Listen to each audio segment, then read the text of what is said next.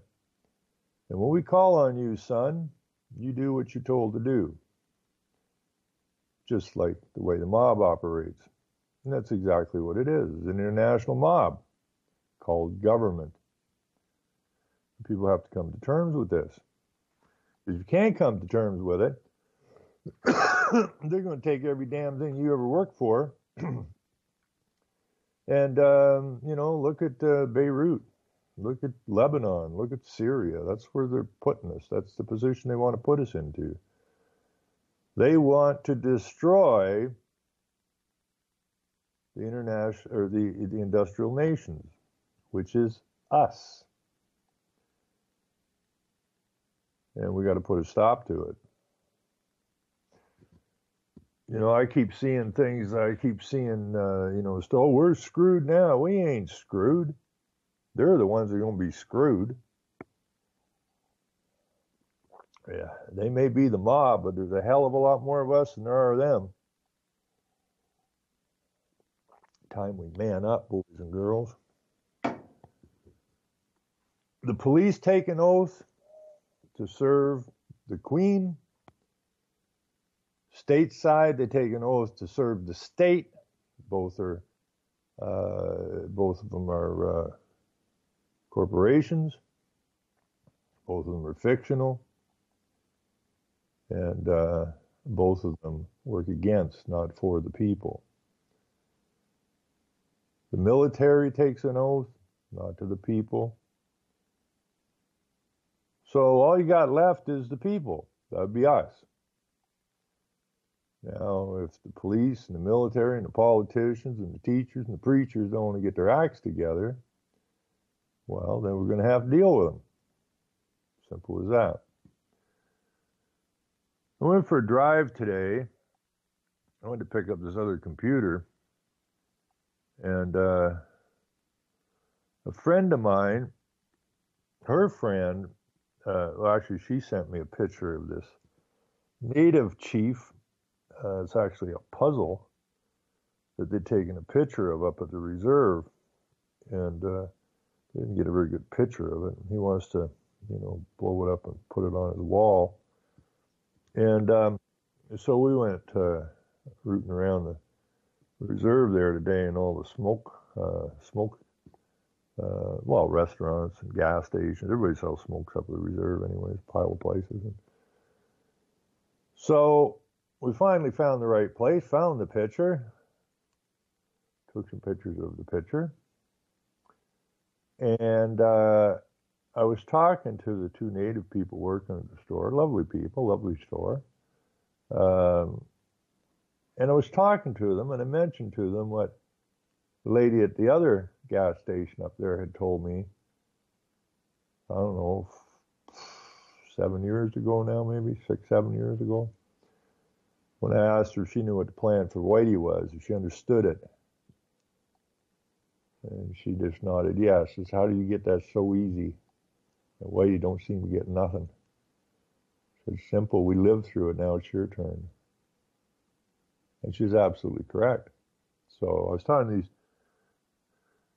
a man and a woman today up at the reserve at the store we were at, where we took the picture of the picture. And, you know, we were talking about this stuff. And I said, you know, not only I, but other people are trying to hook up with the natives. You know, it wasn't us that trashed you. The people that trashed you are the same people that are involved in trashing us now. And they agreed with that. They also agreed that The state has taken our children just the way the state had taken their children. Just a repeat. History repeats because the same SOBs got control of it all the time, which has to end.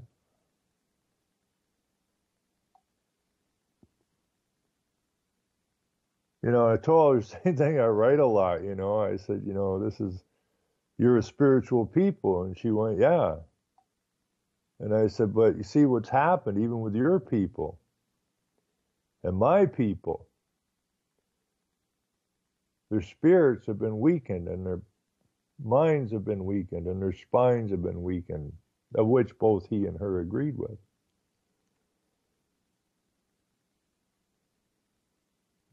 And if we're going to make things right and we're going to have nations that are going to survive this onslaught that is coming at us, we're going to have to get our acts together. That we're going to have to strengthen that spirit and that mind and that spine. And we're going to have to work together to make this right. They also agree that the idea that anybody in North America should be wanting for housing or clothing or food or anything else doesn't cut it, because there is no excuse for it. North America, for the population that it has to support, has more resources than we could ever use in 100 lifetimes. And yet we have people living on the street, people dying on the street because they can't get medical care. There's no excuse for this, except the evil ones have had control of our governments, our resources, our minds, our spines, and our spirits for way, way, way too long. And we have to change this. They believe that they have all the authority and we have none, and we've allowed ourselves to actually believe that, which is pretty silly when you think about it. We're still the little kids at the high school or the little kids at the public school where the teacher says, if you don't do what you're told, I'll send you to the principal's office. Doom da doom. Fear, and more fear. And they've kept that system running when you get out of school, when you go to work.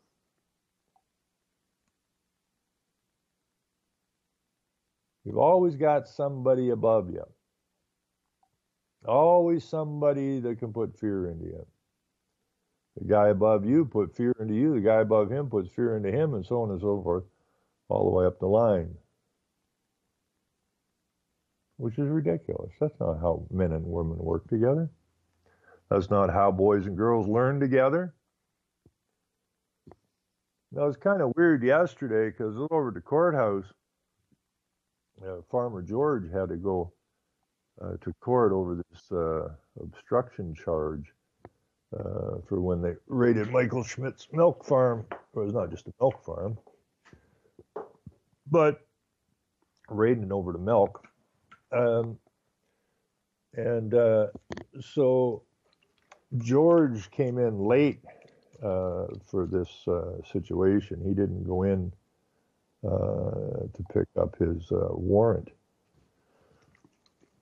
So he stayed clear of this mess till it was actually going to trial, and then he came in, and they wouldn't allow George to join the trial, even though he's supposed to be in the trial. They were going to run him separate. Now, he's been to court, I think yesterday was the fourth time.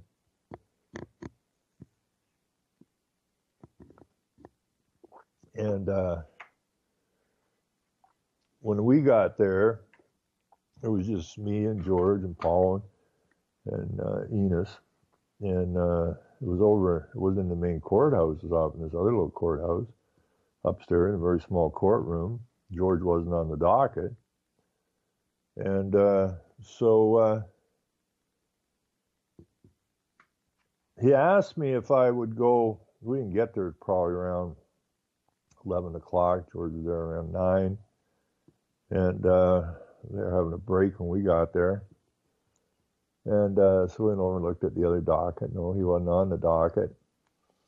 And it seemed kind of strange because normally when George is in court, or any of us have to go to court over there, there seems to be an inordinate number of police around.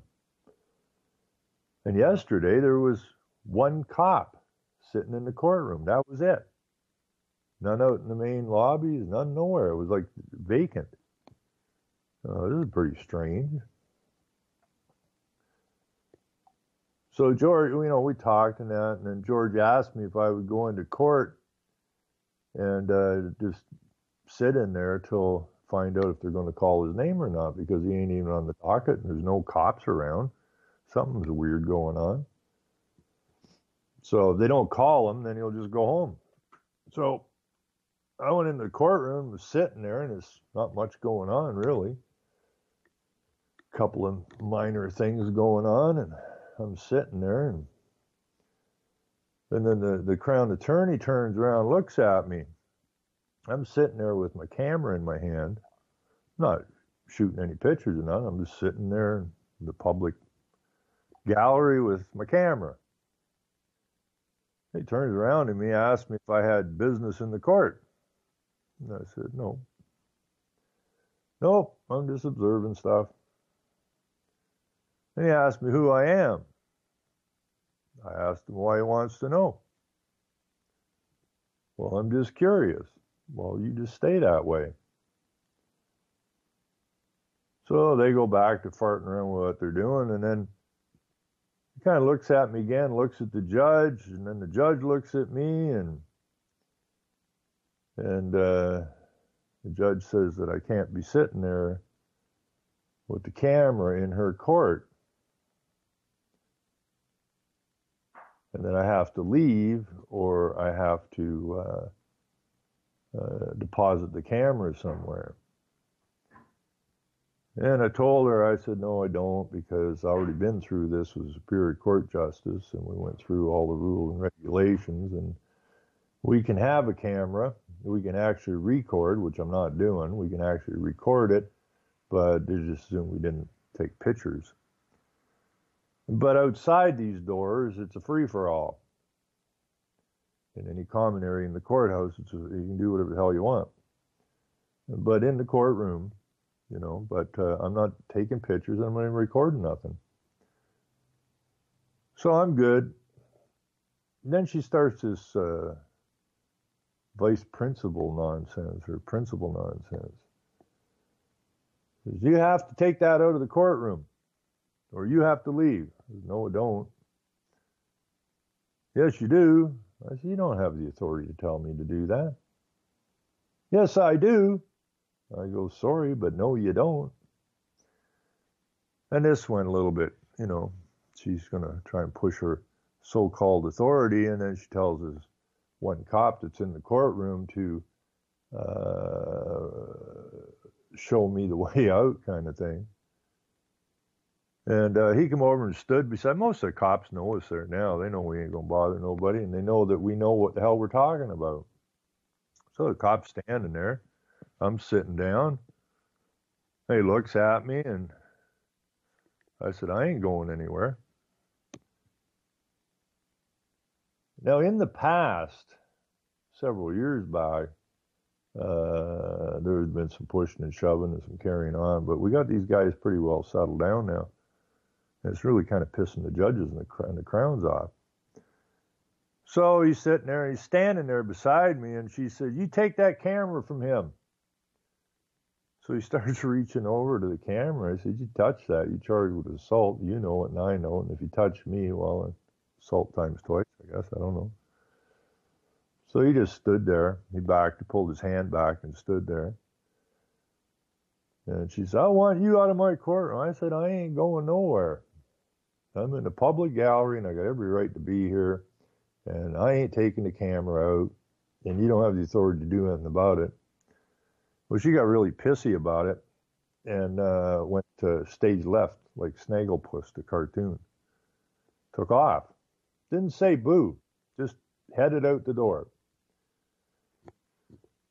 So I guess she was going to see if what she thought authority she had, whether or not she had it or not. So another cop come up, and I left the court room, and they locked the doors behind me.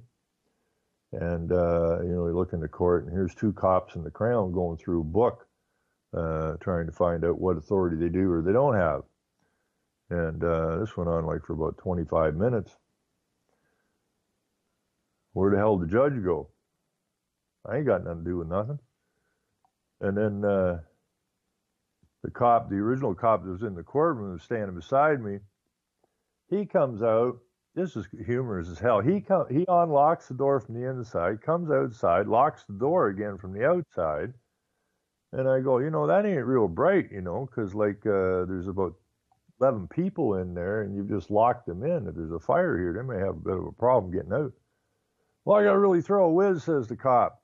All right, well, when's the judge coming back? I don't know. He's supposed to be back in a few minutes. So we go outside and have a smoke, shoot the shit a bit. A couple of people go back in, wait another 5-10 minutes for the judge. Finally shows up. And so still waiting to see if they're going to call George. And eventually they called George. I'm sitting there. They called George. George comes in. He ain't crossing the bar for loving her money. But see, George has got a strong spirit and a strong mind and a strong spine. You see, that's what's missing here in our nations. George actually did 165 days and got out on his 65th birthday. And this guy's running 6 frickin' farms. He ain't got time to be sitting in jail. But he ain't going to bow down to this shit neither. And they held him for 165 days on basically no charge, because he wouldn't play the name game. And eventually they moved him around the province a bunch of times and tried to, get him to do what they wanted, and he ain't going there. And so finally they had to let him out. I don't know if he signed his name Bugs Bunny or what the hell he signed it, but they had him go. But one of the important things when he was in jail for the 165 days, when they put him in jail, he asked for a Bible. And the court said, or the jail said, we don't have a Bible. Now, this is about, Jesus, that's got to be 6-7 years ago now. And they didn't have a Bible in jail, but they could get him a Quran if he wanted a Quran, right? So we know where we're going with that shit. So anyways, they called George in.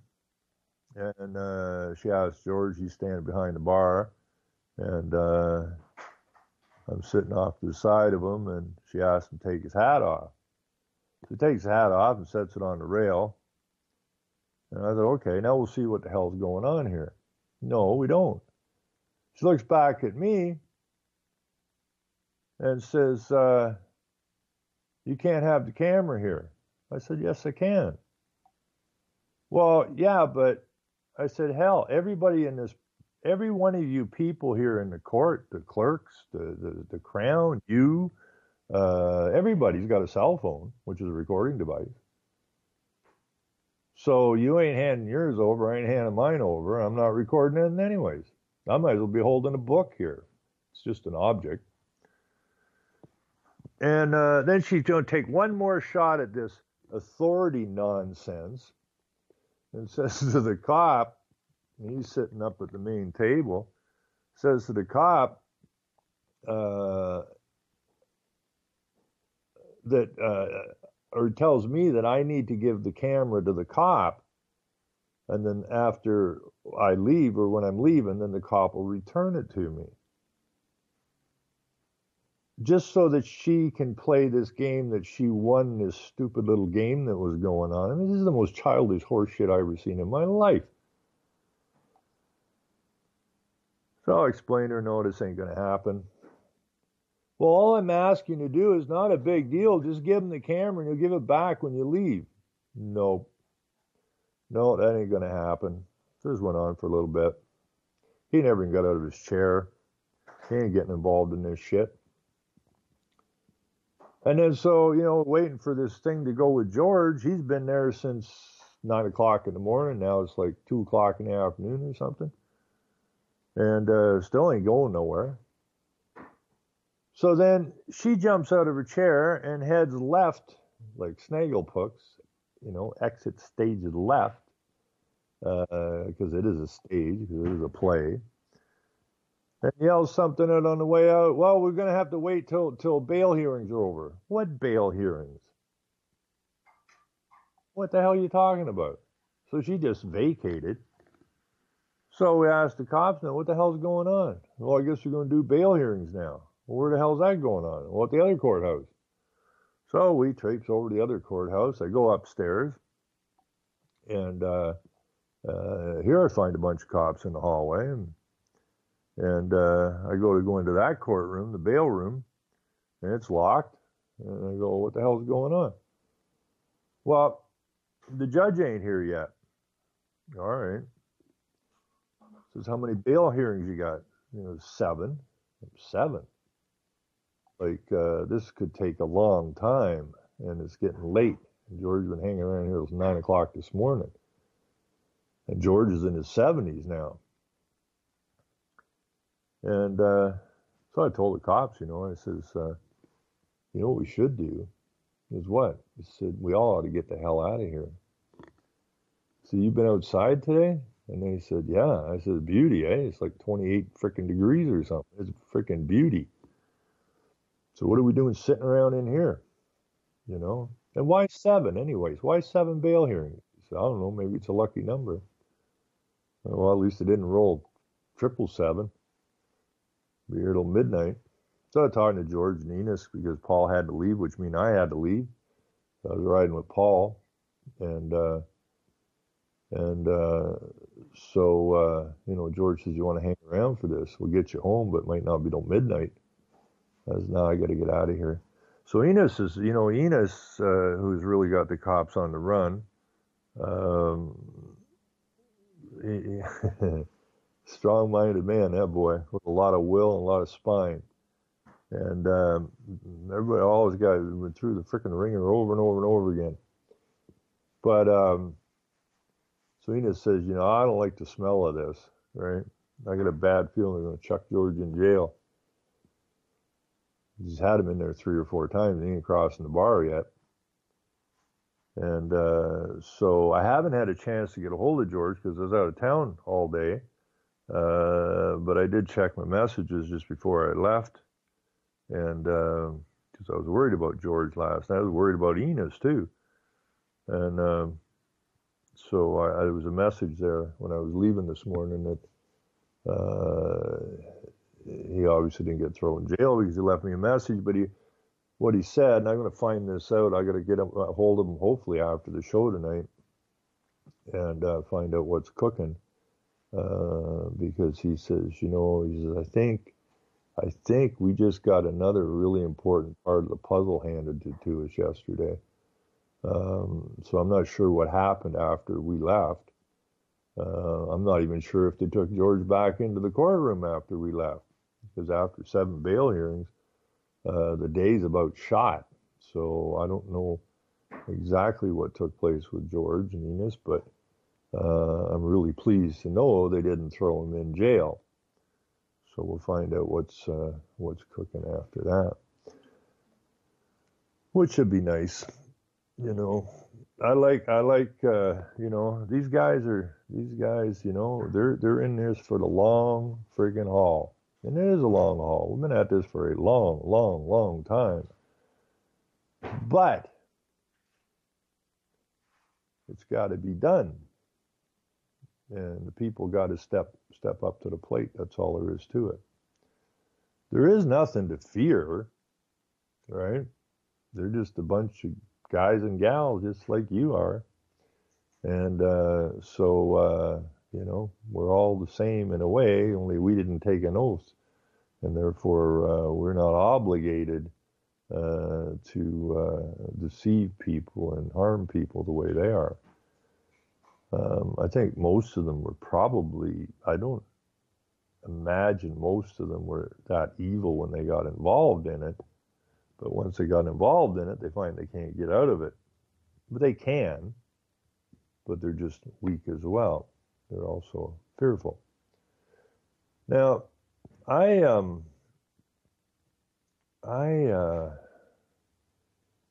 let me see what we can do here. I was looking through some contacts last night, and I oh, what the hell's going on here? All this stuff's a little bit different than it was. There we go.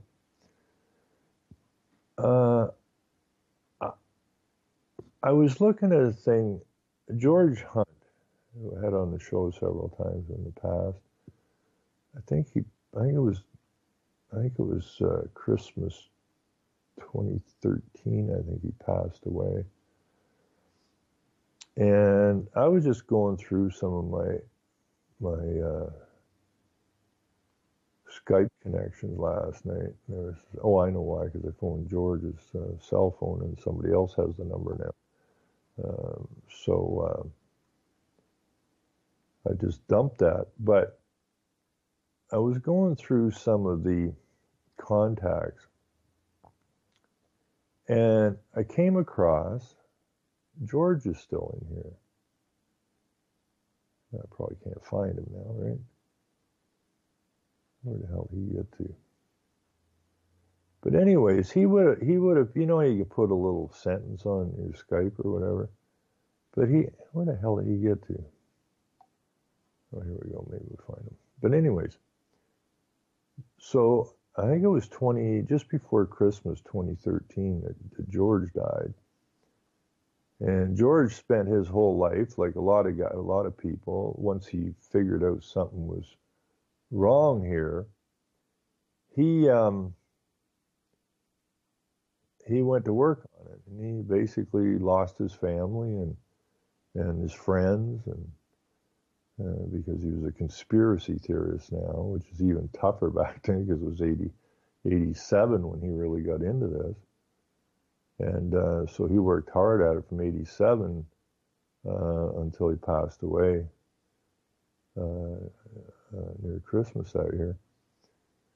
But I was just going through, and I was going to dump this because obviously I'm going to hook up with George again. Not in this lifetime anyways. But I found it rather interesting because he would have wrote this in probably 2012. And, you know, the man was on the button. And I really encourage people, if you don't know who George Hunt is, just go watch some video on YouTube or whatever. You know, he's got some very good stuff in there on the Rockefellers and Morris Strong and Evelyn de Rothschild and that. He actually ran Morris Strong out of the United States, and the connections between the EPA guys and whatnot. But anyways, this is what he said. The last thing he had up on his Skype, which I would imagine this was 2012, maybe 2013. What's George doing at this point? He's studying the insurgency topics. Libya, Syria, and Iran are victims of the NWO terrorism supplied by Europe, Britain, and the U.S. These rogue power elitist psychos care not for the masses. Get God's help. And he's absolutely button on. I mean, where did all these migrants come from? They were created. Why were they created? So they could use them as a mass infantry into our nations.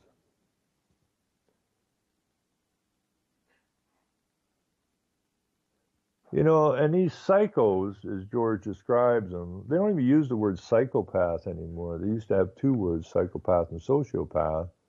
And they've, if you look in Webster's and this and that and the other thing, they basically, for all intents and purposes, dropped psychopath. and just moved it over to sociopath. But when you look through, Webster's a very good online dictionary. When you look at psychopaths or sociopaths, it means exactly the same thing. And it's about being amoral, just like Soros says when he totaled Indonesia, I think it was, financially.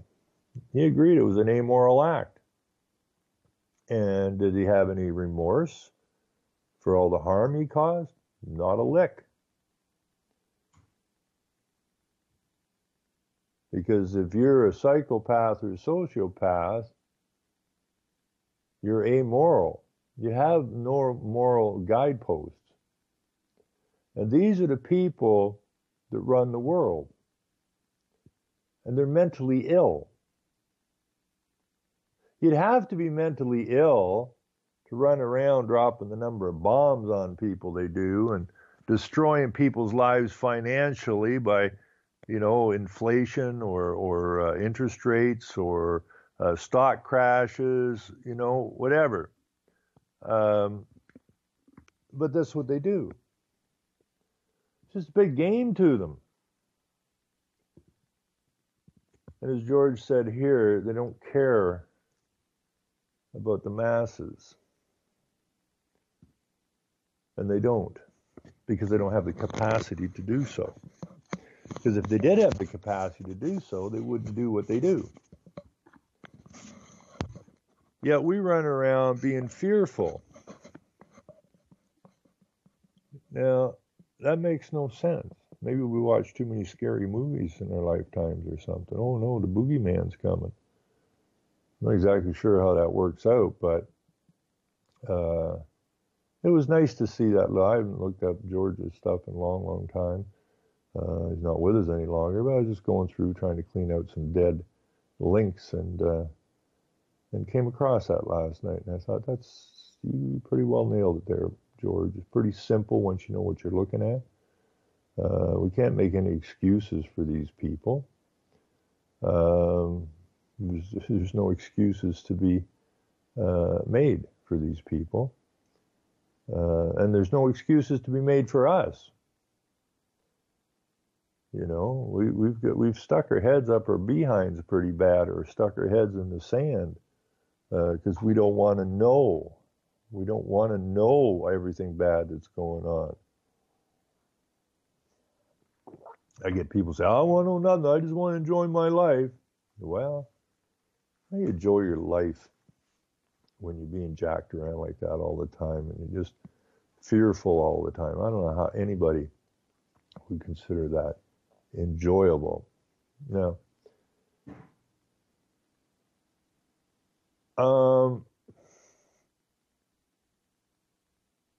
this is all about fear. And the police are all international police now. Just look up international police chiefs. Okay, just look that up. Google that up, and you'll find that the police have been internationalized. And they're off the deep end. Here I have a story. Video shows Hamilton police officers zip tie arrest of journalists covering a watered down crash. Now, a little girl got hit by a car, and there was somebody there from the news media who thought he would shoot some video about the situation, and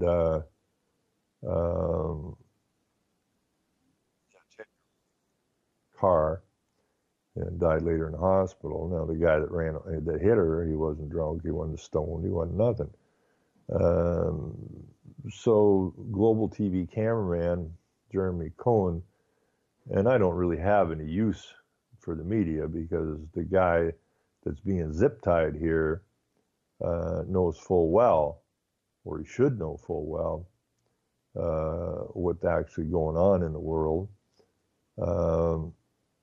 Anyways, the global TV cameraman and a freelance photographer were arrested and chucked on the ground, cops jumping on them because they were doing what they have every right to do, and that's film the accident scene.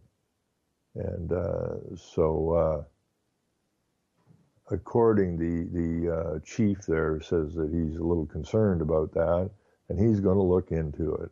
All right, and who polices the police? The police. And there you go. All right, that is the truth. The police police the police. So the chief's going, oh, that's kind of bad. So yeah, I'll look into that, but nothing will ever come of it. Meanwhile, over in Calgary, Alberta, we have the Calgary police policy on lethal force under scrutiny by a retired judge after 10 officer-involved shootings. Of the 10 officer-involved shootings, 5 were fatal. Calgary also saw a spike in the number of investigations by the Alberta Serious Incident Response Team. Here's this. Calgary police, this is bad news, man. Calgary police have shot so many people this year, even the chief wants an independent review. Now, the independent review, of course, isn't going to go anywhere. They'll come up with recommendations, which is what they always do. Nobody ever gets held accountable. Why do they not get held accountable? Because their job is to protect the corporation, which is the state. That's what they took the oath to. So they don't get thrown under the bus. They're not held responsible. Right? They're not held responsible. When a cop really gets into deep shit, they'll if there's nowhere for them to move, and the evidence is overwhelming, and the media and the public opinion is so detrimental to what's going on in the police, they'll likely retire that particular cop. So now he's not liable anymore. That's what they do. After a knife welding woman became the 10th person shot and the 5th killed by Calgary police this year, Chief Roger Chapin called for an independent probe to investigate why there have been so many police shootings. Well, you're the chief, asshole. Figure it out. This is not about any one particular shooting. However, I'm compelled to ensure our members have the correct leadership, policy, procedures, and equipment, as well as training to ensure that we are policing the community in the safest, most contemporary way possible, given the changing nature of criminality in this city. Chapin said Tuesday before bringing the proposal to the Calgary Police Commission. The chief described the number of police shootings this year as an unsettling trend for the public and for the officers who said are increasingly being forced into chaotic situations driven by the presence of drugs, including opiates and methamphetamine. The chief addressed media after police oversight body, the Alberta Serious Incident Response Team, short SCIRT, launched its 10th investigation this year into a police shooting in Calgary. Now, why do we have so many drugs on the street? Where'd all the opiates come from? Where'd all this stuff come from? Oh, prescriptions, right. Yes, prescription drugs. And, why? Oh, it's order out of chaos, right? Well, Chapin didn't speak to the details of the latest shooting, SCIRT, which investigates incidents involving police that result in serious injury or death. He said the shooting took place in the 1700 block of 11th Avenue. I know where that is. I used to live in Calgary.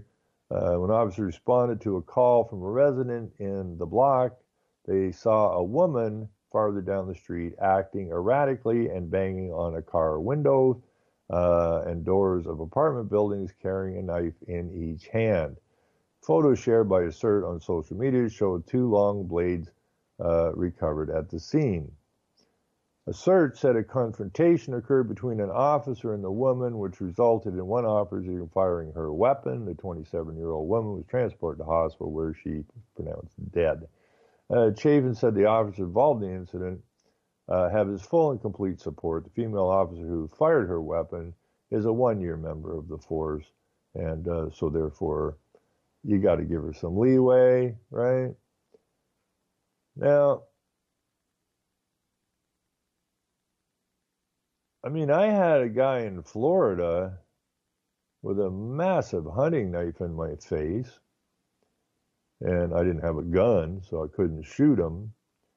And he was threatening me, and he was a Vietnam vet, so I figured he didn't know how to use a knife.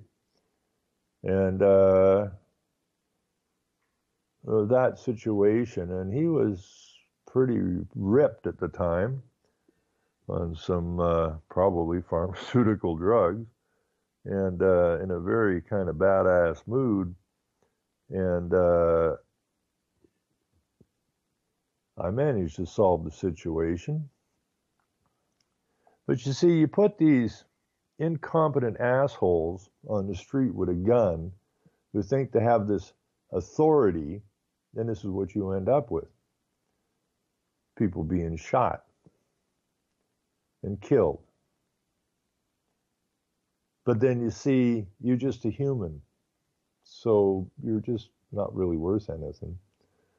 You know, they'll shoot a porcupine in a tree, right? They'll shoot a groundhog, they'll shoot a cat or a dog, which are all animals, which is what a human is, an animal.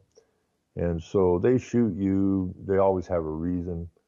I mean, this lady was only on the force for a year. I mean, what do you want? You know? Give the lady a break, huh? I mean, yeah, okay, she killed somebody, but come on, give her a break. She's only been on the force for a year. And then if push comes to shove, and in any of these cases where they do start to get charges looking like they're coming on the cop, all of a sudden they have post-traumatic syndrome, or they were suffering from depression at the time, or they're having family problems, or the sergeant raped somebody or something, and therefore that is all reason why this shooting took place.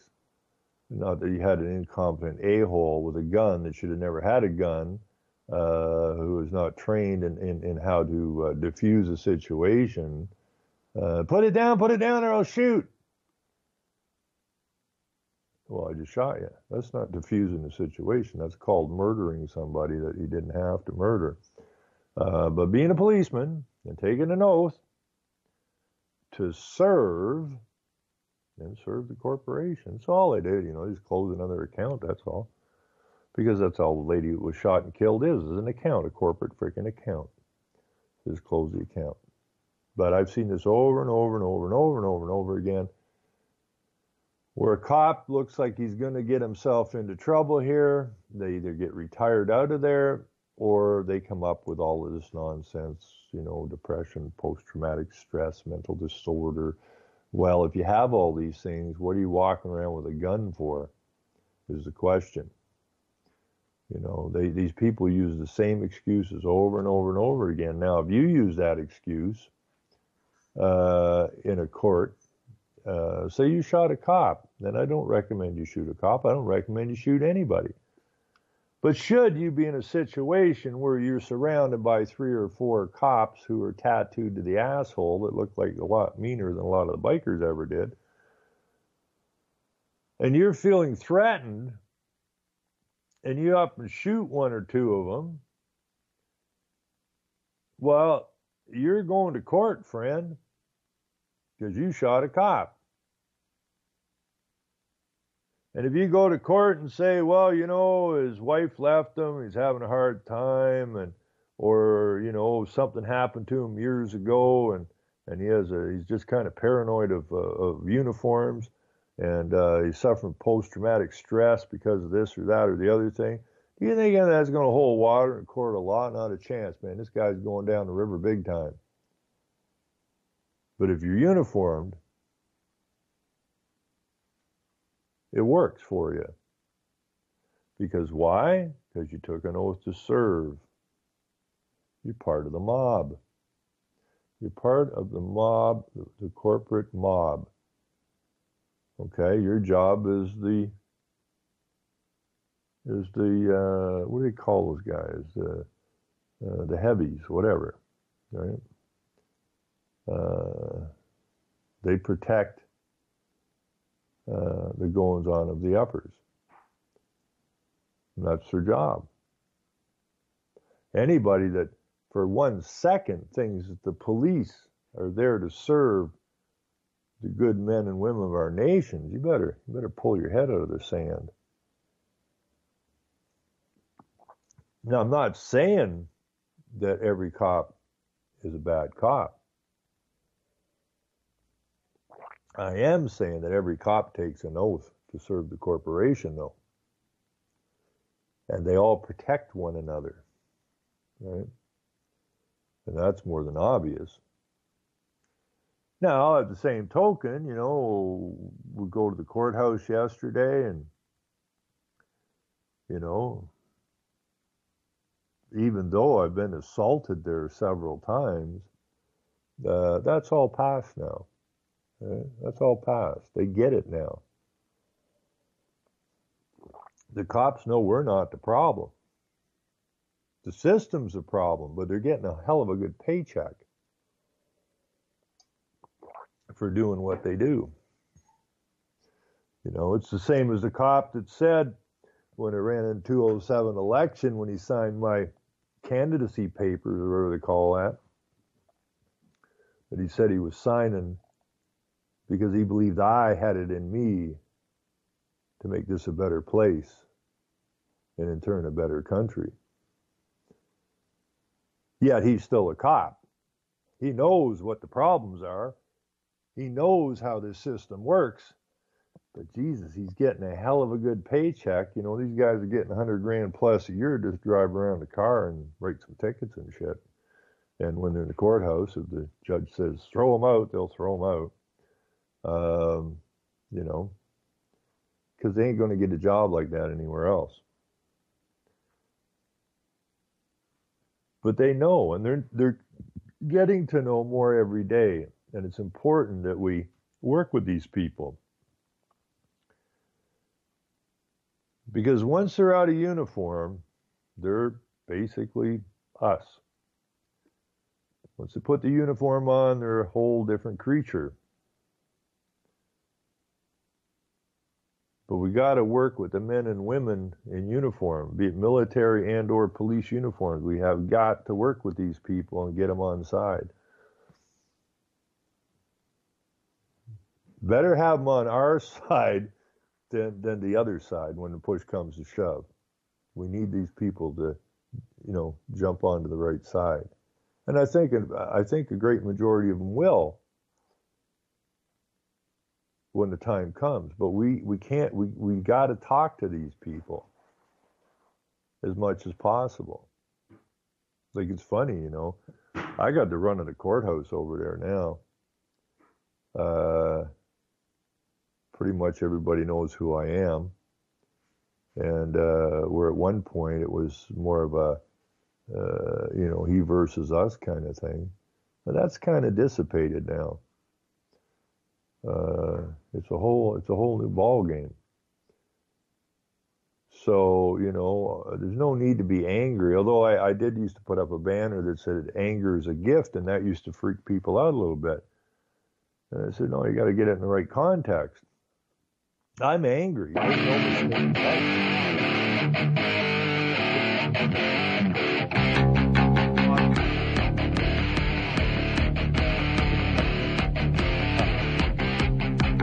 Selling lies and buying time, killing people next in line, lower class and social slime, they don't matter, genocide, sick from water, sick from air, making money, they don't care, Caesar shit, force of air, fuck them back, it's only for they bomb, they shoot, they kill, they massacre.